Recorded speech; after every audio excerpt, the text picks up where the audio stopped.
Ollie, this is Dion with Racers360 here. Thanks for sending in your video. We're excited to be working with you, a part of your journey. I think we have some great things to work on here. You're driving well, but definitely some nice points that we can find some speed in your driving. We're going to be focused in on one key driving technique change that'll really apply to almost any track you go to, and then some line changes here at Sonoma. So going farther forward here, let's play this full speed. The first thing I want to work on here is not apexing as closely to the wall here in turn one, because I want to see you get out wider before we turn up the hill. So you can actually see right here there is a black kind of cracked line in the road that it goes around right here. I'd like to see your left side tires actually there, because when you apex down in this wall, it's much harder to get all the way out to the right side of the track. So if we go farther forward here, you can see here, play at full speed.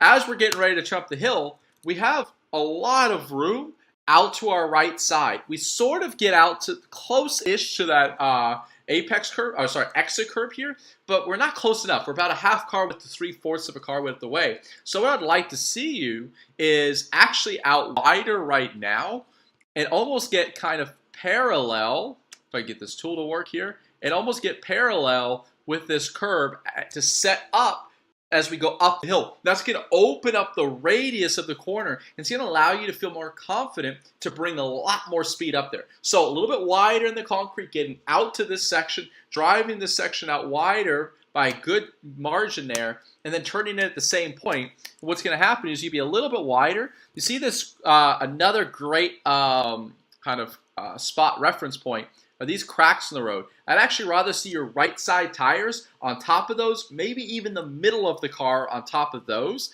And then as we go farther into the corner, notice how you're apexing the start of this curb here on our left. And I want to see you actually apex more the middle of it. Because what happens is, because we're too early here, if we were to bring in any speed, the car is going to be pushing us very much this way. To keep it left like we want to, we have to overslow the corner because we have to add a lot of steering. But if we can get out wider and be wider as we go up the hill, you're going to apex later, and what's going to happen is you're going to have a car right now that's looking more in this direction, where right now you're facing more in this direction. Slightly exaggerated, but it helps the angle of the car. And what ends up happening is you have to overslow. And if I put the volume on, you realize that, and you actually pick up the throttle again here in the brake zone. So let's play this full speed with the volume on. You hear that little bit of throttle? Let me back this up a little bit more. See how you're re-accelerating here? We don't want to see that. We want to see you bring more speed up the hill, have one nice brake zone here, and then trail brake, lighten, throttle, throttle, throttle, throttle, and get that good exit. That little bit of square throttle really screws with the weight transfer of the car and shows that we're overslowing because of our line there. So in turn two, we're going to get into, I think turn two, your line actually looks really solid. I'm really happy with it. But this is where we're going to get into the main driving technique change. So what I'm going to do here is turn the volume back up. I'm going to pause it where you pick up initial throttle. So we're starting to feed the throttle in right here. If you notice your hands, right now your hands are still turning for more and more and more. And so essentially what's happening here is your hands, your body, you're asking for more front grip. You're asking for the car to turn down the apex. At that same moment, your feet are taking away front grip, so they're miscommunicating. Now, again, the next point of this, before I get into why we want to change this and how, what I'm going to do is I'm going to pause it where you get back to full throttle. So you notice how you're only really getting back to full throttle roughly here, only as we get all the way out to the exit curve, which is just way too late. So what's the issue here? How are we going to change this? I want you to tell yourself you're not allowed to get to throttle until you're at the apex point, or at the point you're ready to start unwinding the steering wheel. So we talked about how your feet and your hands aren't communicating. Let's talk about why you're picking up the throttle that early. There's two reasons why drivers pick up the throttle too early. And I think the second reason is why you're doing it. The first reason is there are those high-speed, high-commitment corners where we want to settle the rear end a little bit. Sonoma has a couple of those, or one of those really, but this isn't a corner for that. Most of your issues are in corners that aren't that. The second reason, which is what I think is happening here, is we've overslowed. And in our minds, when we overslow, we'd say, too slow, we get back to throttle. The problem is we take a mistake, the overslowing, and we create a bad habit out of it because now we're manipulating the weight transfer incorrectly and we're creating this dull understeer all the way through this. We have this dull understeer, dull understeer, dull understeer. Then we can't get back to full throttle until it's way too late. So we also can't roll the entry speed we want to because we don't have the weight transfer in the right spot. So what I want to work with you here is going to be a 3-step process on changing habits here. So it's going to take some time, but it's going to make a huge step forward in our driving. So what I want you to tell yourself is step 1, discipline to say I'm not going to touch the throttle until I can start to unwind the steering wheel. Now, we're going to take 1 step backwards initially in terms of lap time because we're going to do everything else the same in the brake zone. That means we're going to be going slower right here where we're now hitting attacking the throttle. But it's going to set us up to take 5 steps forward. So once we get that discipline, the next step is now we're going to be actually curing the problem correctly, the problem being overslowing. How do we cure that? Well, it's not by braking deeper. It's by getting off of heavy brake pressure earlier. So let's say your brake zone right now, you have a pretty good stab initial brake pressure. You get up to peak brake pressure, you hold, you hold, you hold. And as you turn in, you have a pretty quick drop off of the brakes. What I want to see is braking at the exact same place with exactly the same pressure, but spending less time at that peak brake pressure and actually braking for longer, but with lighter pressure. And the difference of the back end slopes of the line by getting off of that heavy brake pressure, that's where we're going to start rolling our entry speed from.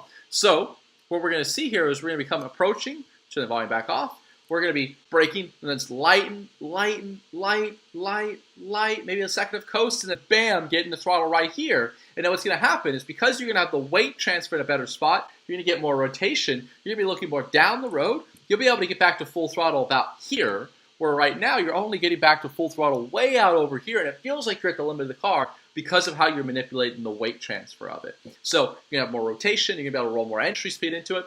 And the final step of this process is I think you're going to naturally start to brake deeper. We don't want that to be the first thing we do. That's going to naturally start to happen, but that's the last step of this whole process. So hope that all makes sense. We're going to highlight here the other corners where we start to see the same thing. Turn 3 is going to be another one that we're starting to attack the throttle too early. So let's turn the volume up. I'm going to pause it where you start to get back to initial throttle.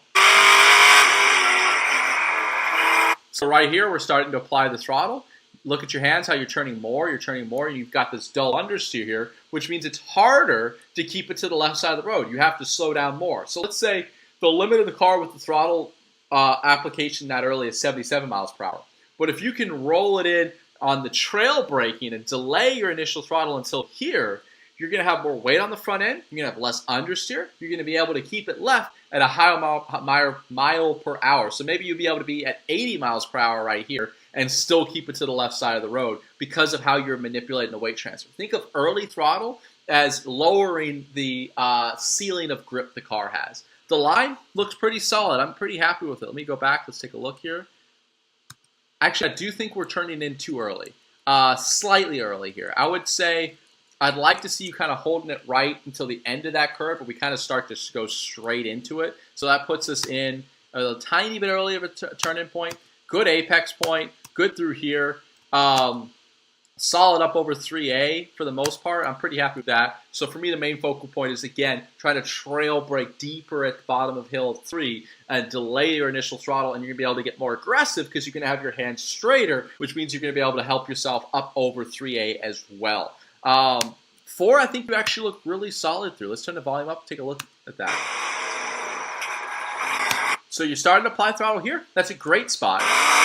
And notice how much more aggressive you're able to get to throttle here than out of turn 2. Turn 2, you took forever to get back to full throttle. Here we're almost at it right here before we get to that exit curve. We're a lot closer to it at least because you got more rotation, you delayed it. That's what we want to see. So nice job to turn 4. I would say keep up the good work through there. Let's look at the carousel and turn the volume up, watch it full speed.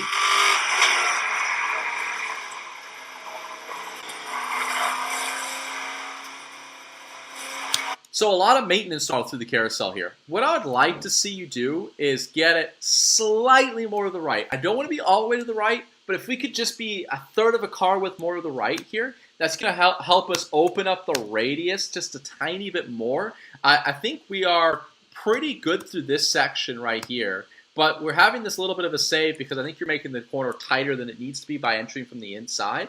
And that little bit of a save causes us to overslow. And then we get back on this maintenance throttle all the way through this section. What I'd like to see you try and do here is bring in the speed, release, and then a little bit of coast, a little bit of coast, a little bit of coast. And then as you start to get down to this apex curve here, that's where I want you to attack that initial throttle. And then I think that's going to give you a better position of the car. You'll be able to get back to full throttle earlier. You'll also be able to roll more speed up over the hill. So my goal here is to, again, delay our initial throttle spot by getting a little bit wider right, a little bit, being lighter on the brakes, lighter on the brakes, lighter on the brakes, coast, coast, coast, coast, go, go, go, go, go, go, go, and get that exit out of here. That's what I want to see, spending less time on maintenance throttle. The problem with maintenance throttle is, again, it's kind of like lowering the ceiling of grip because you're not manipulating the weight transfer to help you. You're creating this dull understeer, and you're just waiting on the front end all the way through the corner.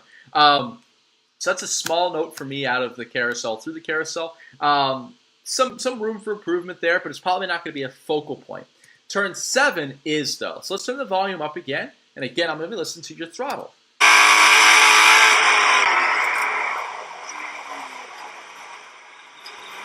So you're starting to apply throttle here. Look, watch your hands. You're not really starting to unwind the wheel until out over here. That's a lot later than I actually want to see you do because you've induced that understeer once again by being too early to throttle. So turn 7, I want you to treat much more like a V on entry. And really, I'm coming in here, you're braking, you're lightening off the brakes, lightening off the brakes, lightening off the brakes, lightening off the brakes. Right now, as you get that rotation, this is where your initial throttle should come in. And what's going to happen is if you can trail brake much deeper into the corner, really get it rotated, you're going to have maybe a slightly lower minimum corner speed, but you're going to be able to roll more speed into the corner, kind of stop it. You're going to have better rotation, and that's going to help you massively on the exit because that rotation, you're going to have a car that's going to be looking more down the road here, so you're going to have less steering input. You'll be able to open those hands earlier, where right now you're looking more in this direction because you've induced that understeer with an early throttle. So really, you're overslowing and then getting to throttle. So again, I want to be trailing off the brakes, light on the brakes, light on the brakes, light on the brakes, end up where you end up right now. This is perfect. Light on the brakes, and then right here, start feeding in the throttle, feeding the throttle, feeding the throttle, and I'm probably back to full throttle about where you are, but I'm going to have a straighter car, less steering input here. I'm going to be going more down the road where you're still going more left, and I'm going to have more entry speed as well into the corner. The other thing is, just a small note, see here on that we're having a slight lift off the throttle after we get back to full throttle. So we get, let's see, we're full throttle, and we actually have a big lift down to 50% and then back up to it. That small little lift off the throttle, that could be 0.2 of a second like that. We want to avoid that at all costs. So once we start to apply the throttle, it should be a smooth transition up to it. So if I were to draw the data for your throttle application here, it looks something like this, and then a big drop, and then we get back to full throttle. And what I want your throttle application to look like is something that's much more like this. And you can only get that by a much later throttle application, and then you'll be able to keep full throttle and get to full throttle earlier. Through the S's were pretty good. Again, slight problem on throttle through here. If I turn the volume back up, you're going to listen to the throttle through the next left hand, and I want to try to avoid that. See how you're starting to apply the throttle here again? I'd actually almost rather drive it in harder into that previous right-hander and then be trail braking here, then a lift off. Wait, this is where I want to apply the throttle again. So you can see we've overslowed the entry and your answer is just throttle all the way through, but now we're not manipulating the weight transfer in the correct area. So if the car is probably feeling numb for you through here, feeling like it's closer to the limit than it is. So drive it harder in here. Bam, light brake, little bit of a coast, and then bam, little bit of a brake, throttle, throttle, throttle through here. You'll be able to get back to full throttle earlier, and you'll be rolling a lot more speed through that section as well. Turn the volume back up.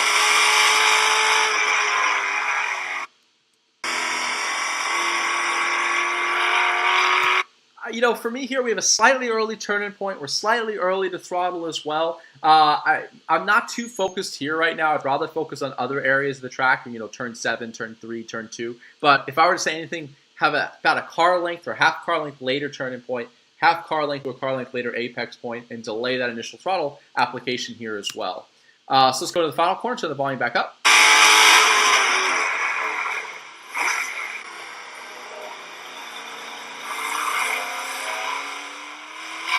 So you're pretty good here on not picking up the throttle too early, but notice how you're only getting back to full throttle way out over here.